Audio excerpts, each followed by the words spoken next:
Sexual determination.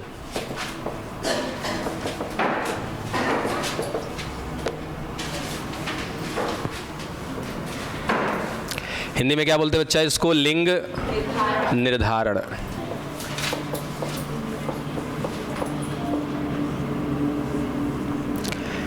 देखो सुनना ध्यान से। जैसे नॉर्मली अभी तक हम क्या देखते आए हैं बाबू कि एक एलील बना रहे थे हम लोग, और ये एक एलील क्या कर रहा था? एक लक्षण देख रहा था। क्या कहीं पे आपने एक ऐसा भी एलील देखा जो एक से ज्यादा लक्षण दे रहा था? मिला था क्या? कहां पे था वो? एक ऐसा एलील का नाम बताओ जो एक से ज्यादा लक्षण देता है।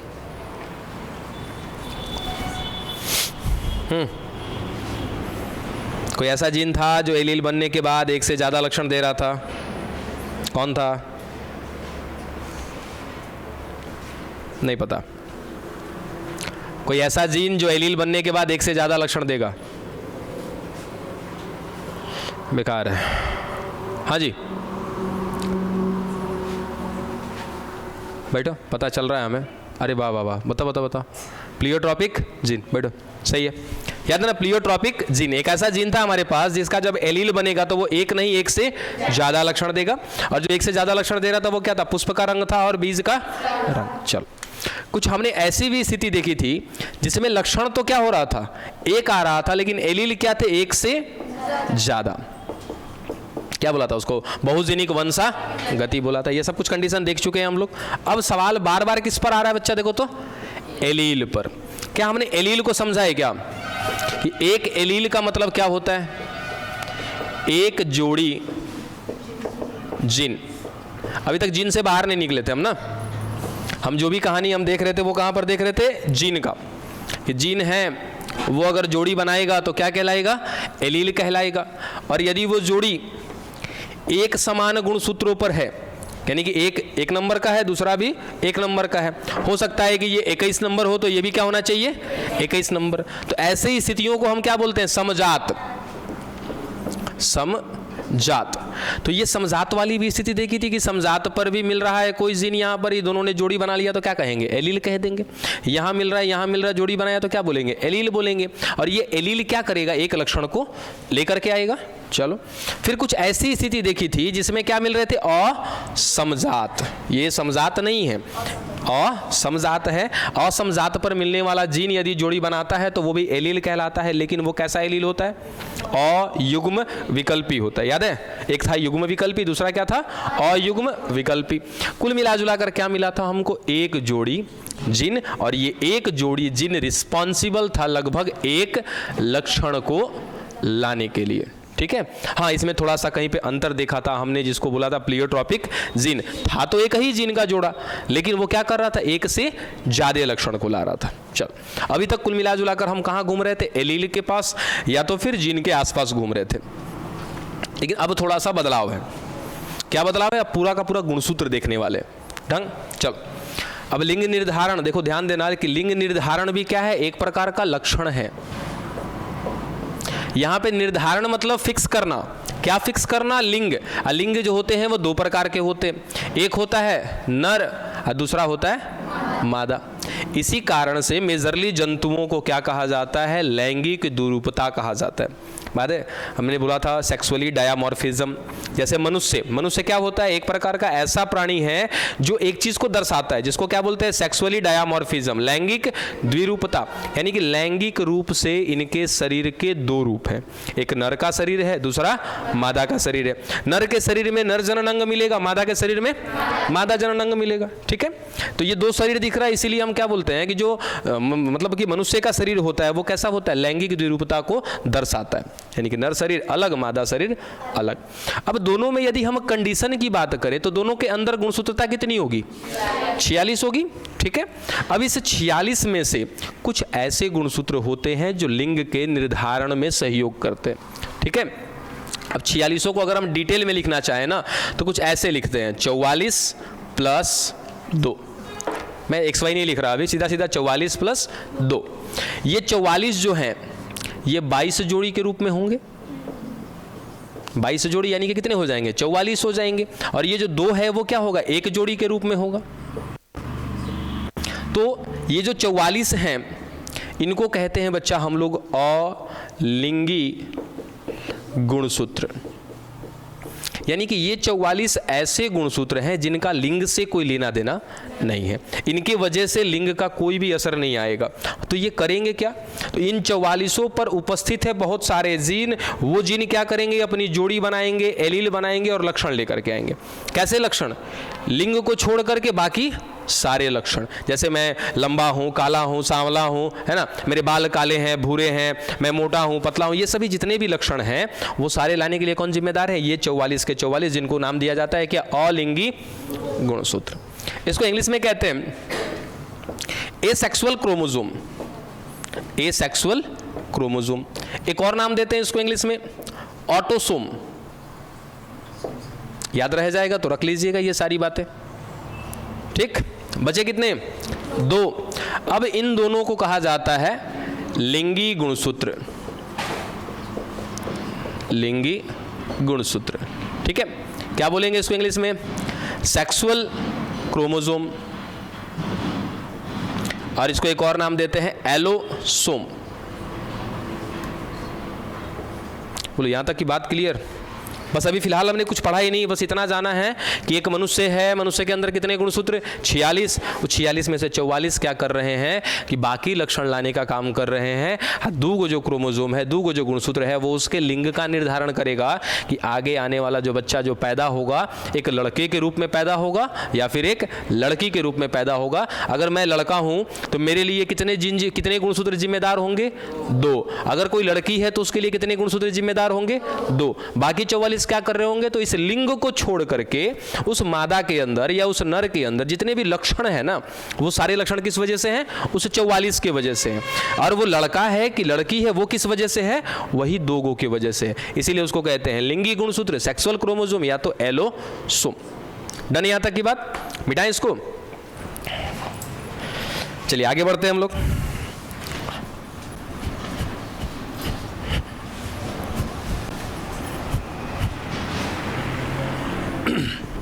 चलो दोनों का अलग अलग कंडीशन देखते हैं।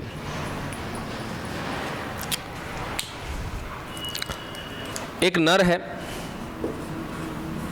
और एक मादा। ठीक है, अब नर जो होगा, टोटल इस नर के अंदर कितने गुणसूत्र होंगे? 46। इस मादा के अंदर भी कितने होंगे? 46।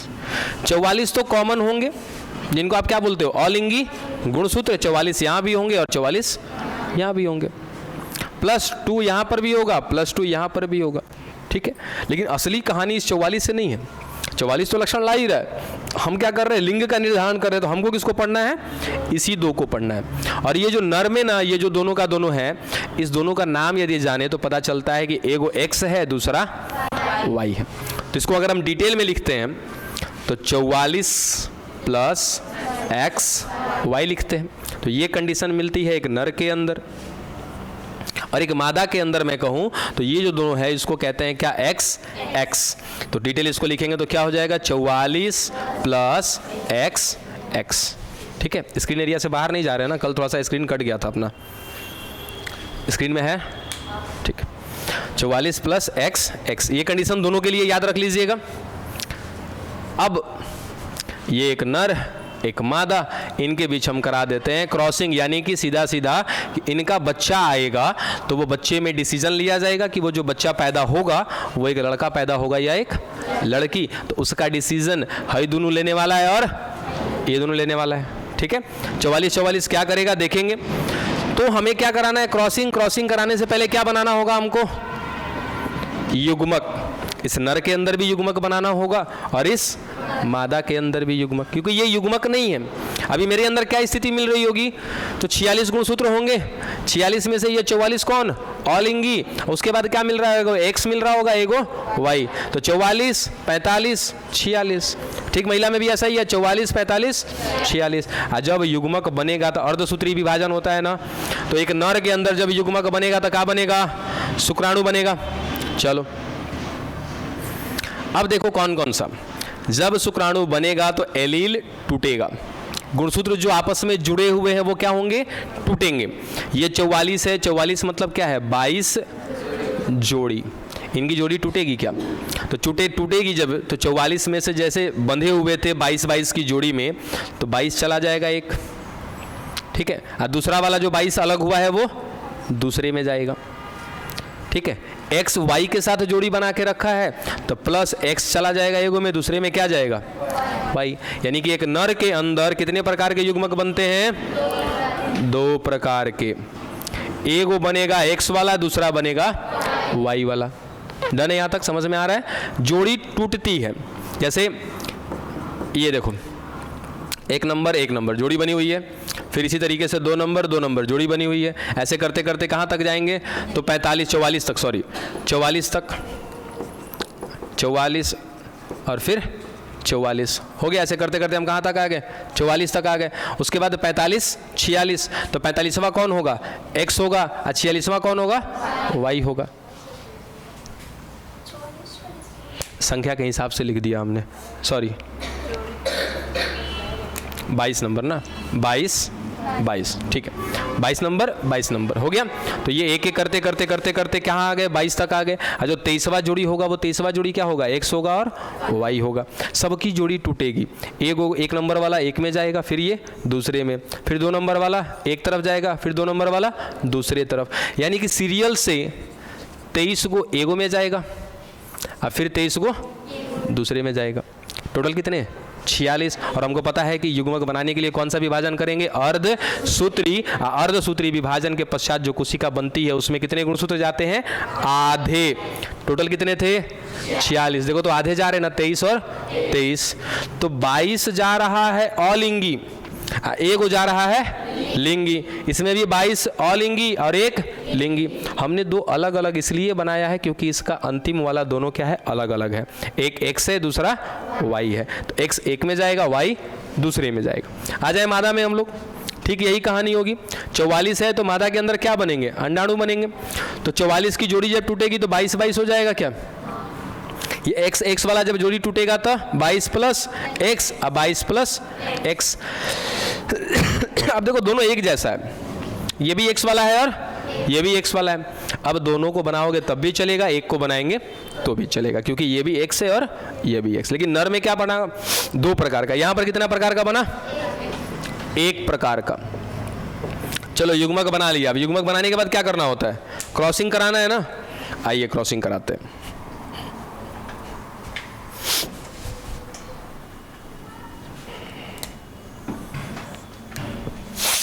देखिए नर के अंदर क्या बना था, 22 प्लस x, दूसरा क्या बना था 22 प्लस y। एक मादा में क्या बना था, सिंपल सा एक ही प्रकार का 22 प्लस x, यही था। दूसरा वाला भी सेम टू सेम था। अब नर में 2 प्रकार के शुक्राणु मिल रहे हैं। अब इसमें से कोई भी शुक्राणु पहुंच सकता है वहां तक। पहला हम कंडीशन मानते हैं कि ये वाला पहुंचा, तो 22 प्लस x वाला जाकर के इसके साथ जुड़ा, तो जुड़ा तो क्या होगा, ये शुक्राणु और अंडाणु जाकर के दोनों जुड़ जाएंगे। और जुड़ने के पश्चात क्या बनता है, युग्मनज। ठीक है, अभी युग्मनज जब बनेगा तो पिता का 22 गो अलिंगी गुणसूत्र और माता का 22 गो अलिंगी गुणसूत्र क्या करेगा, जोड़ी बनाएगा। यहां पर क्या है, सीरियल से 1 से लेकर के 22 नंबर तक होगा, सारे एक लाइन में लग जाएंगे ऐसे, 1 2 3 4 एक लाइन से लग जाएंगे।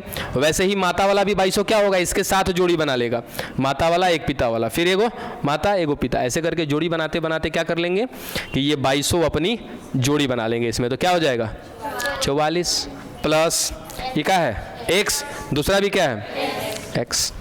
अब ये स्थिति देखो तो एक लड़के की है कि लड़की की है ना, 44 प्लस x, यानी कि यहाँ से जो ये युग्मनज बना है 9 महीने 7 दिन कम या ज़्यादा, उसके बाद जब बच्चा पैदा होगा तो पैदा किस रूप में होगा, एक लड़की के रूप में होगा। कहीं अगर ये y वाला पहुँचा होता यहाँ पर, तो यहाँ से जो युग्मनज बनता वो क्या बनता, 44 प्लस x y। अब यहाँ से जो बच्चा पैदा होगा क्या होगा, एक लड़का पैदा होगा। बात समझ में आ रही है। तो कुछ इस तरीके से। अब देखो यहाँ से ना एक लॉजिक समझ में आता है कि नॉर्मली क्या होता है कि हमारे समाज में लड़कियों को ब्लेम किया जाता है, ठीक है, कि अगर लड़की पैदा हो गई है तो उसके लिए दोषारोपण लड़कियों को दिया जाता है, जबकि वास्तविक बात क्या होती है कि एक लड़का पैदा होगा या एक लड़की पैदा होगी, इसके लिए जिम्मेदार कौन होता है? नर जिम्मेदार होता है। रीजन कि मादा के पास तो केवल एक्स प्रकार का ही बन रहा है ना। अब इस एक्स वाले से अगर नर का एक्स वाला आकर के जुटेगा तो क्या बनेगी? एक लड़की बनेगी। नर का अगर वाई वाला गुणसूत्र आके जुड़ेगा तो क्या बनेगा? एक लड़का बनेगा। अब खुद से सोचो कि आने वाला बच्चा एक लड़का होगा या एक लड़की होगी, इसके लिए कौन जिम्मेदार? नर की मादा? नर जिम्मेदार है, लेकिन हमेशा ब्लेम किसको दिया जाता है? मादाओं को दिया जाता है, महिलाओं को कहा जाता है। ये कहानी थी बच्चा क्या, एक प्रकार के लिंग निर्धारण की। और ये लिंग निर्धारण का एक कौन सा प्रकार है? तो इसको कहते हैं हम लोग गुणसूत्रीय लिंग निर्धारण। क्या कहते हैं? गुणसूत्रीय लिंग निर्धारण। क्यों? क्योंकि यहां पर लिंग का निर्धारण किसने किया है? गुण सूत्र ने किया है, इसीलिए कहते हैं इसको गुणसूत्रीय लिंग निर्धारण। डन। गुणसूत्रीय लिंग निर्धारण में भी पहला प्रकार है। इस पहले प्रकार का नाम जानते हो क्या है? X X X Y. क्या पढ़ रहे थे? लिंग निर्धारण, यानी कि एक ऐसा निर्धारण जिसमें आने वाले पीढ़ी में लिंग का पता किया जाता है कि वो लिंग आने वाला लड़का होगा या एक लड़की होगी। ठीक है, और इसमें सहयोग कौन कर रहा है? गुणसूत्र। इसलिए इस पूरी प्रक्रिया को नाम देते हैं गुणसूत्रीय लिंग निर्धारण। गुणसूत्रीय लिंग निर्धारण में भी कौन सा गुणसूत्र लिंग का निर्धारण कर रहा है? तो एक्स एक्स एक्स वाई, यानी कि ये कौन सा प्रकार है? एक्स एक्स एक्स वाई प्रकार है। डन।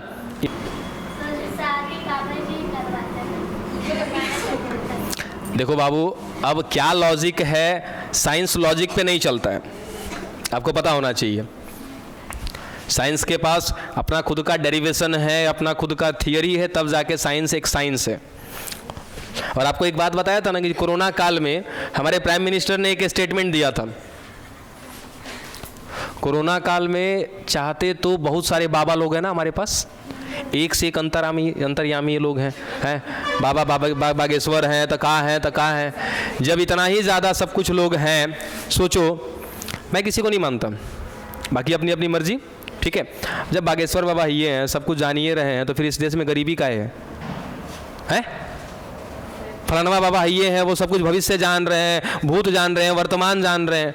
कहने का मतलब तीनों काल के विषय में उनको जानकारी है, फिर इतना त्राहीमाम क्यों है? ये ढकोसले हैं, है ना। इन सब से दूर रहे तो ज़्यादा बढ़िया है। कुछ एज्यूम करके देखो ना, जब ऐसा सब कुछ है, उनको सब कुछ हर बात का ज्ञान है, तो ट्रेन एक्सीडेंट होने से पहले क्यों नहीं रोक देते? कहीं बॉम्ब ब्लास्ट होने से पहले क्यों नहीं रोक देते? मरे हुए को जिंदा क्यों नहीं कर देते? Not possible. वो एक लॉजिक पे चलते हैं, ठीक है, और वो लॉजिक इस्तेमाल में लेते हैं साइंस का। मनोवैज्ञानिक होते हैं वो, हाँ, साइकोलॉजिस्ट होते हैं, वो आपकी हाव भाव को देख करके समझ जाते हैं आप कहना क्या चाहते हैं, तो वो भी खुद साइंस का प्रयोग करते हैं और एग्जाम्पल देते हैं कि आई हैविंग पावर। ऐसा कुछ नहीं होता है, ठीक है। हाँ, कुछ ऐसी दिव्य दृष्टियाँ होती हैं, जिनके पास हैं वो एक अलग ही श्रेणी में आते हैं। खैर, बाबा लोग से दूर रहिए, तो कहीं कुछ कह देगा सब तो बवंडर मच जाएगा। चलो, हो गया लिंग निर्धारण पर। अब बस बात लंबा हो जाता है, फिर पढ़ा नहीं पाते हम। लिंग निर्धारण पढ़ रहे थे हम लोग, सेक्स डिटर्मिनेशन, जिसमें से हमने पहला प्रकार क्या देखा है? गुणसूत्रीय लिंग निर्धारण।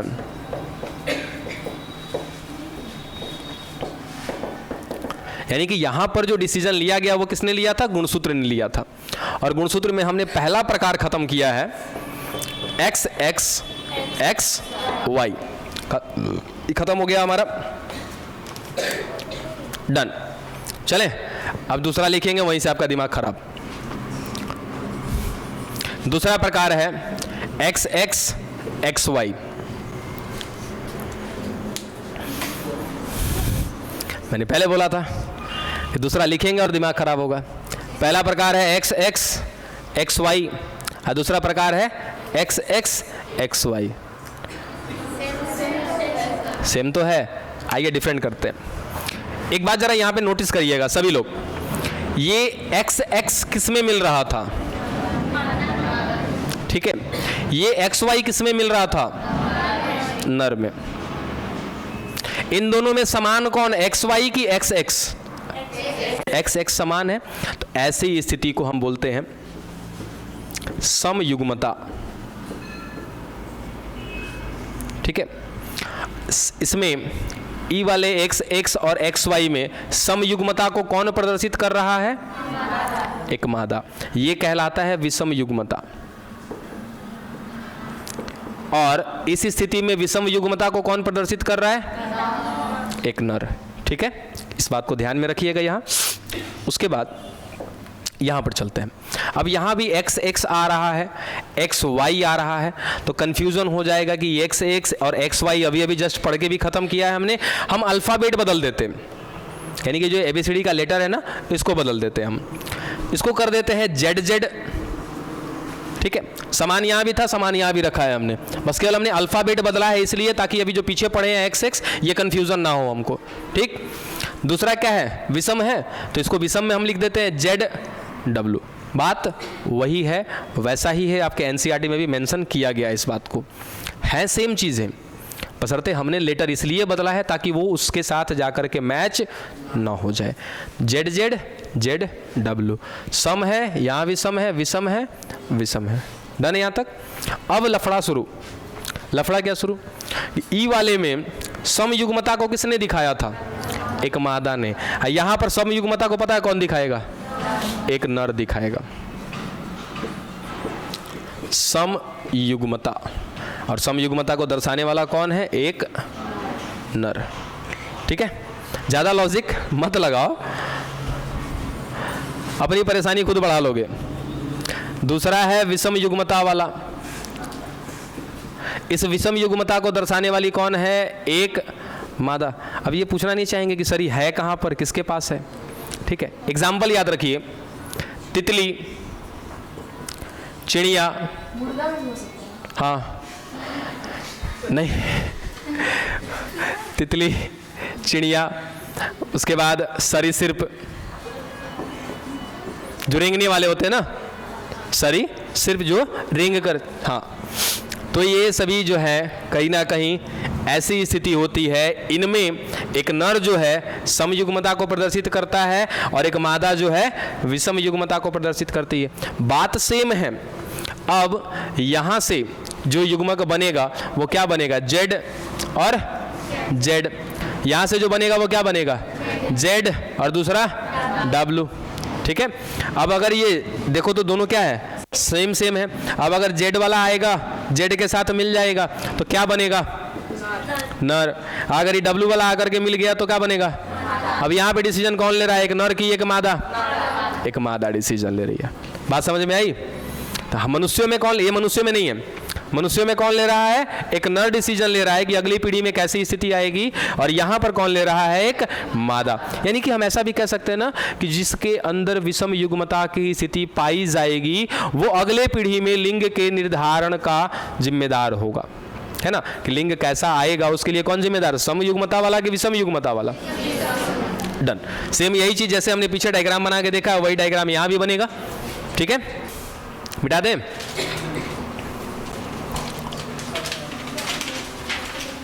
दो को केस पढ़ लिए ना, तीसरा लिखेंगे और दिमाग घूमेगा, लेकिन फिर क्लियर कर देंगे। जैसे इसको समझा के खत्म किया वैसे उसको भी।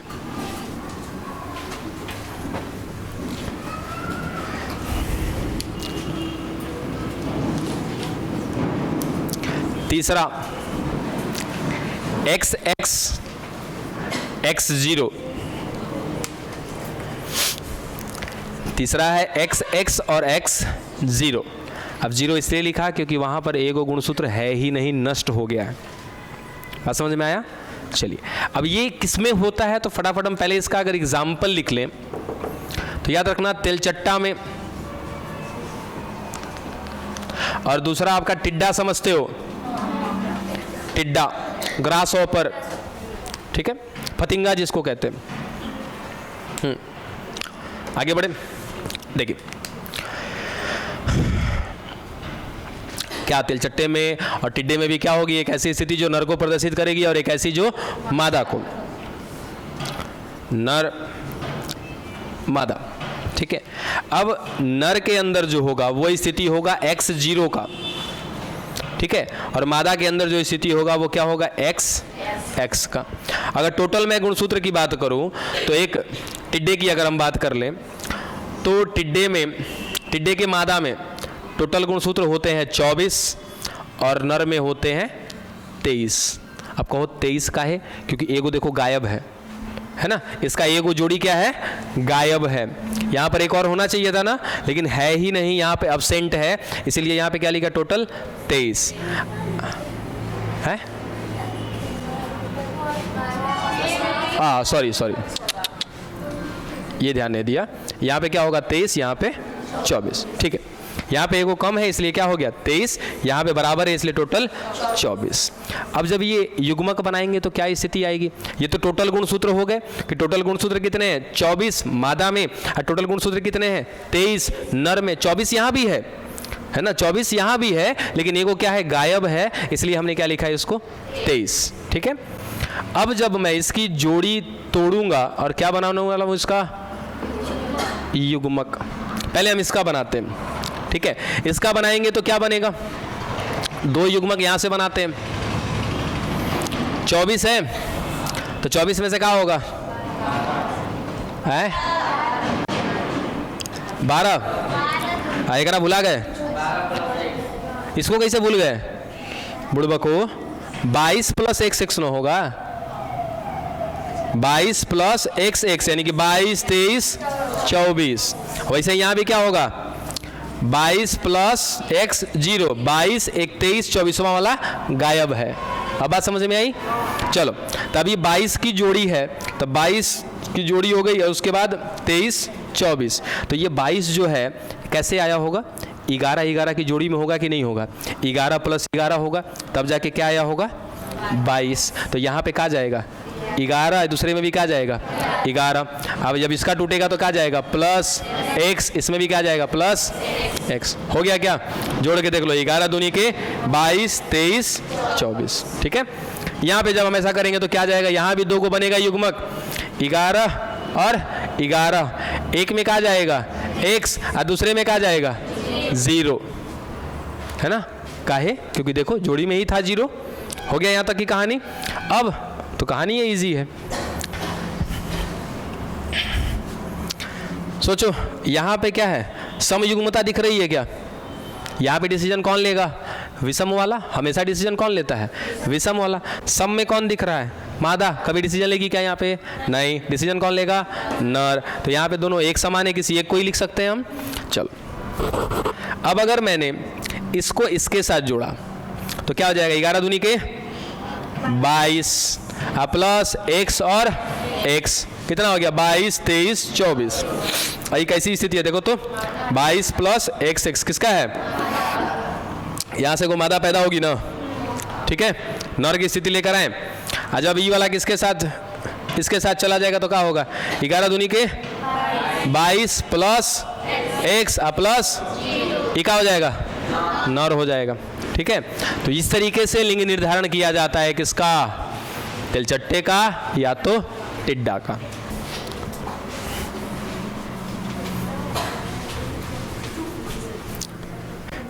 मधुमक्खी वाला केवल रह जाएगा, दूसरा हम खत्म कर देते हैं, वातावरणीय लिंग निर्धारण। नहीं रखा हुआ है अभी इस चैप्टर में माइक्रोस्कोप का कौन सा काम है,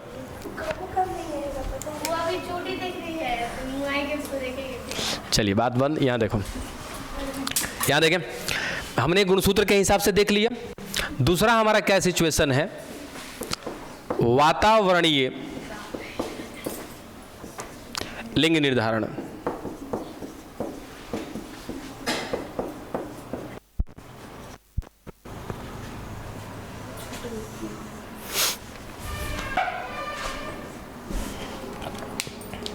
देखिए यहाँ पर मुख्य भूमिका किसकी होगी बच्चा, वातावरण की, ठीक है। जैसे हम एग्जाम्पल के तौर पे लेते हैं मगरमच्छ।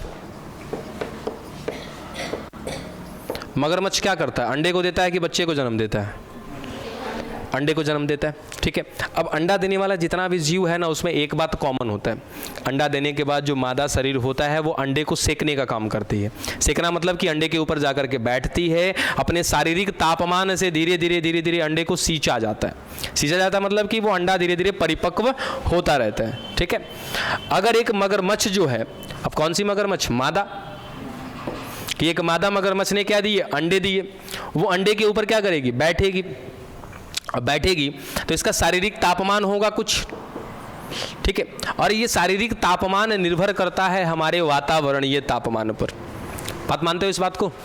अगर मौसम ठंडा है तो हमारा शरीर भी क्या होगा, एक नॉर्मल टेम्परेचर पे होगा। मौसम यदि गर्म होगा तो हमारा शरीर का तापमान भी क्या होगा, गर्म होगा, ठीक है। तो यदि ये मगरमच्छ एक अपने निश्चित तापमान से यदि ज़्यादा तापमान देती है अपने अंडे को, तो वो सारे के सारे मादा पैदा हो जाएंगे अंडे में, ठीक है। और यदि निश्चित तापमान से कम तापमान देती है तो सारे के सारे नर पैदा हो जाएंगे। बात समझ में आया? इसमें कुछ भी शेष नहीं है। सीधा आपको याद रखना है क्या, वातावरणीय लिंग निर्धारण में जो मुख्य कारक है वो मुख्य कारक कौन है, तापमान, ठीक है। अगर एक निश्चित तापमान से अगर ज़्यादा तापमान मिलता है मगरमच्छ के अंडे को, तो उस मगरमच्छ के अंडे में से ज़्यादा बच्चे क्या होने की उम्मीद बनेंगे, मादा। और यदि ये कम तापमान मिलता है तो कम तापमान में क्या बनेंगे, नर। खत्म हो गया। था ही क्या इसमें? हाँ, मुर्गी में, मुर्गी लिखे हैं कहीं पे, मुर्गी लिखे हैं हमने। अंडा देती है बच्चा वो अलग है, लेकिन जिसमें ये बात लागू होगा उसी पे ना, जिस पर ये बात लागू होगा उसी के लिए।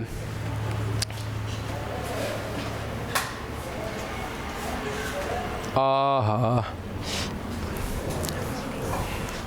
इसको बदल देना, नर और मादा।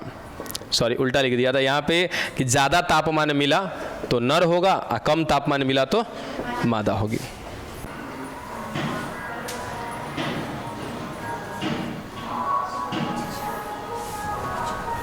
ये कम ज़्यादा पे थोड़ा सा ध्यान रखिएगा,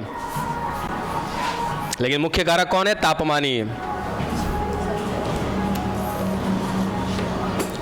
अगर हम कछुआ की बात करें तो कछुआ भी क्या करता है, अपने अंडे को ही जन्म देता है, ठीक है। ये लोग अंडप्रजक ही होते हैं। अब कछुआ में ध्यान रखना, यहाँ पे ना तापमान की बात थोड़ी सी आ जाती है विशेष, कि यदि कछुआ 28 डिग्री सेल्सियस से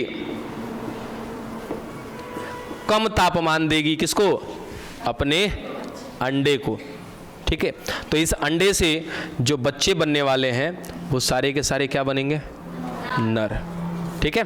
क्या बोला कि यदि एक कछुआ अपने अंडे को 28 डिग्री से कम तापमान देती है, या तो कितना तक, 28 डिग्री तक, तो वहां से जो उसके अंडे से बच्चे निकलेंगे वो क्या निकलेंगे, नर। और यदि 33 डिग्री से ज़्यादा ताप यदि मिला तो ऐसे स्थिति में क्या बनेगा, मादा बनेगी। हाँ, इसमें उल्टा, सॉरी इसमें उल्टा कह लो या फिर मगरमच्छ में उल्टा कह लो, जो कह लो। अब एक सवाल यहाँ बीच में फंस जाता है कि सर अगर 30 डिग्री दे दी तो 28 से कम बोला, 33 से ज़्यादा बोला, बीच में कितना रह गया, 29 से लेकर के 32 तक का फासला रह गया ना। इसमें क्या होगा, तो या तो अगर 29 दे दे, 30 दे दे, 31 दे दे, 32 दे दे, ऐसे स्थिति में आधा क्या होगा, नर और आधा मादा। अब एहू में कोनो लॉजिक लगाने वाला, सर अगर कछुआ 11 को अंडा दिया है तब, अगर 11 को अंडा दिया तब कैसे आधा आधा करेंगे, उतना लॉजिक नहीं लगाना। हो सकता है कि 6 को मादा हो जाए, 5 को नर हो जाए, है।